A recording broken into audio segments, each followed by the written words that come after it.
Hi, you're with Tacitus today at your Pushback channel, and thank you for joining this radio live stream. In this essay, I'd like to talk about the election in Sweden, the federal election in Sweden, just a couple of days ago, or a few days ago, and the impending election in Italy. It's coming up, I think, in a couple of weeks, or very soon. Now, the Sweden's a small sort of, you wouldn't think hugely relevant country. It's got a population of, I think, 9 or 10 million. It's quite out of the way. It's not on any main sort of trade thoroughfares. It doesn't, really figure much in anything. But when the election took place, and where it became fairly clear that, or likely that the leftist mass migration favouring government was going to lose, and that the centre-right government was going to win, the international globalist-controlled media went into meltdown. And if just try it yourself. If you do a search on Swedish election on any of the search platforms online, coming to the top of the list and pretty much covering the whole page, but certainly at the top, the first story was neo-Nazis take over in Sweden. Those formerly associated with the Nazi party are now and far-right extremists take control. Rise of racism around the world as Nazis control Sweden. It was hysterical. It's just absolutely absurd. There you go. Now, if you're prepared to keep on scrolling down and going to other pages, you'll eventually get something that's sober and sane and balanced and reasonable. But all the globalist propaganda hysteria is loaded to the top of the page. In fact, nearly all the first page. So you've got to scroll down to the bottom of the page before it even starts to get moderate, let alone balanced. And you're into the second page before you start to see anything resembling balanced journalism. Now, they've done that on purpose. They want you to hear about the Swedish election. You go, oh, no, Nazis have taken control. Oh, holy shit, Nazis. Oh, no, it's Hitler on speed. Hitler's doing lines off the coffee table and he's going insane and taking over the fucking world. Hitler! Now, nothing could be further from the truth. A democratic election in a country that's reasonably well known for sort of free and fair elections, and a government by a fairly slim majority has been formed, and they've raised questions about immigration. Now, sensible, reasonable, balanced, very sane questions. They're saying, well, we're bringing in a lot of people from the third world, and we're not vetting them. A lot of them are criminals, and very few integrate. They're bringing with them all sorts of crime, and again, the non-integration. They're hardly contributing much, if anything, to the Swedish community or economy, and we really need to rethink immigration and how we do it, and should we be deporting career criminals and repeat offenders or violent criminals? Should we be deporting them back to their place of origin, country of origin? Now, nothing in there is even remotely radical, not even a tiny bit radical. So how is this neo-Nazi? How is this Nazi? How is this Hitler? How is this fascist? How is this far right? It's nothing of the sort. It seems very, very sensible to me. But look, the issue is, if you say anything, the tiniest question about mass migration of the third world to the first world, then you are Hitler. You are Hitler. It's that simple. That's how it is. You're fucking Hitler. Now, Sweden, as I understand it, or the new Swedish government, as I understand it, is very moderate. They're not suggesting or prescribing anything that could be remotely considered as radical. But the mere questioning of third world mass migration, the globalist-controlled media go into hyperdrive, absolute meltdown over it. And so that's the hysteria of they're all fascists and Nazis and neo-Nazis and Hitler and so on. Again, quite absurd, but that's just how the globalist media is, and it goes to show how afraid they are if they're being that over the top and insane and telling the most outrageous lies in the narrative they're putting about. Then clearly they're concerned. Now, I for one hope that they do deport all those that aren't bothering to integrate, and they do deport career criminals and serious offenders and so on. I hope they do stop all migration of people who aren't highly skilled, who can make an immediate and valued contribution to the Swedish economy. So I hope they do all those sorts of things. I hope they shut down taxpayer-funded, lesbian gender studies courses and things like that, and try and get people onto.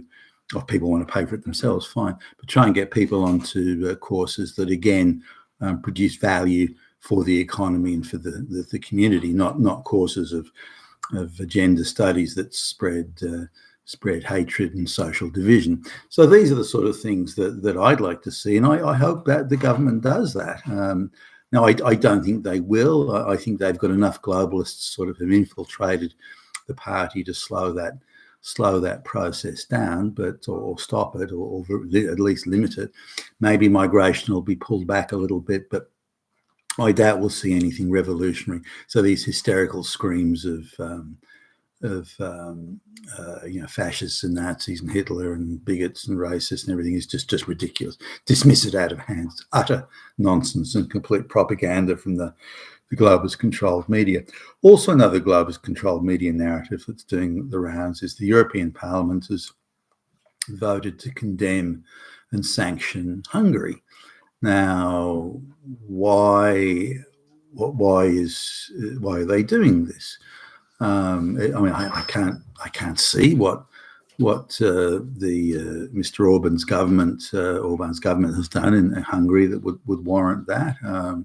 But there are a few things that we can get some ideas.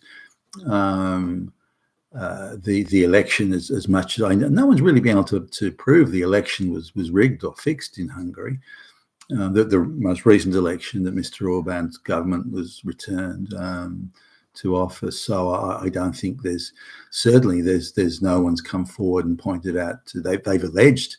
They just to say irregularities, fixed, rigged, but that's come forward to some evidence, and I'm more than willing to hear it. But they haven't. So now they're saying that he's discriminating against, as Mr. Orban, discriminating against certain sections of the Hungarian community. Okay, well, they're rather vague on which ones, but they're citing sort of quietly. They'll cite things like, well, the government has stopped taxpayer funding for lesbian studies and things like that. So that's hardly a basis to condemn. But to the globalists, things like gender studies, lesbian studies, they create social division. They force and create social division in the community, and that's very much the globalist shtick. So they want that. So that's how part of what they do to create these social division. They get to the college kids and teach them to hate white people, hate white society, hate white civilization, and they've done that very successfully in all the Western countries, the advanced economies. The middle economies like Hungary and Poland, they've been much less successful. But those governments, those people, they remember the days of Soviet communism and how the same sort of heavy-handed stuff was forced on them, ideological stuff was forced on them, and they don't want that. So the idea that Mr. Orban's, targeting certain sections of the community, such as gay, lesbian, I just don't believe that. If somebody wants to be gay, lesbian, fine, but they can't go around getting free handouts to hate everyone else in the community. And I think that's eminently sensible, and I agree with it, and I see no problem with it. Now, the other thing is that the Orban government doesn't want mass migration of third world immigrants. They're happy to take in people that want to become Hungarians, who've got something to contribute in terms of skills or knowledge or education. They're happy to take in people that speak Hungarian and have got some sort of a useful skill. So there's they're not preventing immigration at all. They're just not taking in illiterate third world peasants who can make no contribution. And that, again, seems eminently sensible to me. But it's not the globalist playbook. The globalist playbook is to swamp every white country with black and brown peasants. And that's the globalist playbook. And Orban's not going along with it, and so they're out to get him. Now, it goes to show sort of how determined the globalist machine is to crush all opposition, whether it be, people in January 6th in the US, or Mr. Orban's government not wanting to have mass migration to Hungary. But they will crush, and are doing everything they can to crush all opposition to the globalist project. And that's all they're doing to Mr. Orban, nothing else, just that. And in my view, though, he's committed, he's done nothing wrong. He's representing the people that voted for him, the Hungarian electorate, and I would suggest that he's doing a good job. Now, just as a sort of a sidebar, if you like, to that, just a few days ago, I was talking to a lady, a lesbian, who's come from Hungary, and she wanted to do lesbian studies or gender studies, majoring in lesbianism, and she's a lesbian, and but she couldn't get taxpayer funding to do it. She had to pay for it out of her own pocket, which she views as an absolute outrage. And she complained to me. Engineers, people studying engineering get subsidies from the state. Why shouldn't I get it to study lesbianism? So, and the lack of self-awareness is astonishing. But she managed to get through some United Nations. I mean, I don't know the details. This is what she told me. Through some United Nations sponsorship or scholarship, she managed to get a partly, I don't know if it's all taxpayer funded, but a subsidised and part funded place at a university here in Australia. She's offered other ones, but she chose Australia. To study, to do lesbian studies here in Australia, being paid for by, I think, part subsidised by an NGO and by the local Australian taxpayer. So Australian taxpayers are paying people to study lesbianism just so they can become international activists. And she wouldn't stop saying, how bad Orban was, solely because she couldn't study lesbianism in fucking Hungary at the taxpayer's expense. So that just goes to show you the insanity of it, and why I think we should all support Mr. Orban in what he's doing, and hope that some Western governments acquire a backbone and do the same thing.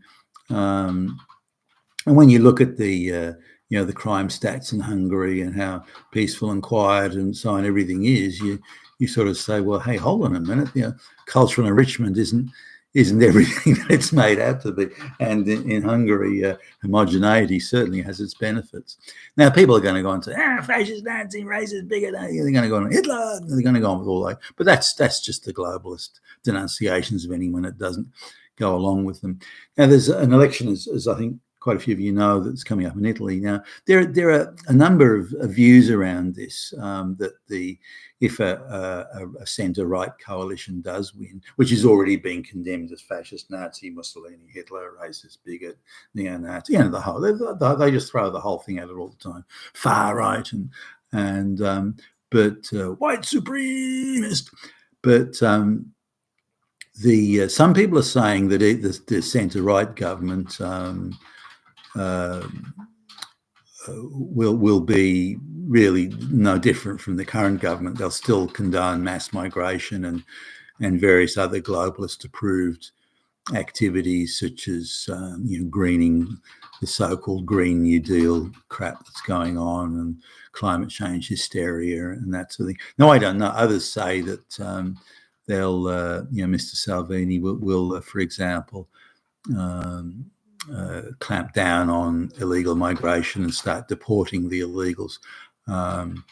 He was, I thought, showing some backbone last time. He was I think it was the Interior Minister or Minister of Immigration or whatever post he held, and I thought he was showing some real spine there. But I think he knows, or may know, that if he goes down that path again, they'll find a way of getting rid of him. So But hopefully, with the coalition, the right-wing coalition in control, they'll have a collective backbone. He can get on with it and start mass deportations and so on, which needs to happen, and a serious clampdown on any immigration to Italy that doesn't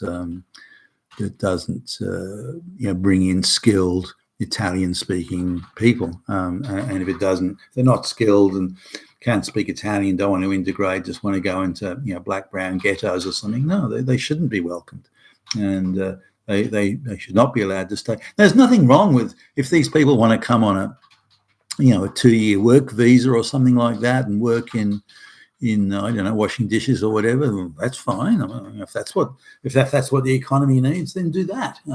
But the idea of bringing them in as migrants is utterly absurd. And I hope the right-wing coalition, should it be able to form government, and various players there, including Senor Salvini, I hope they do start really clamping down on that migration, the illegal migration, and start mass deportation.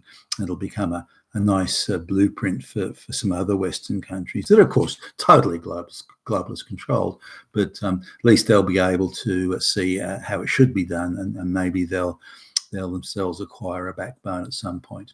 You've been Tassus today, your Pushback channel, and thank you for listening.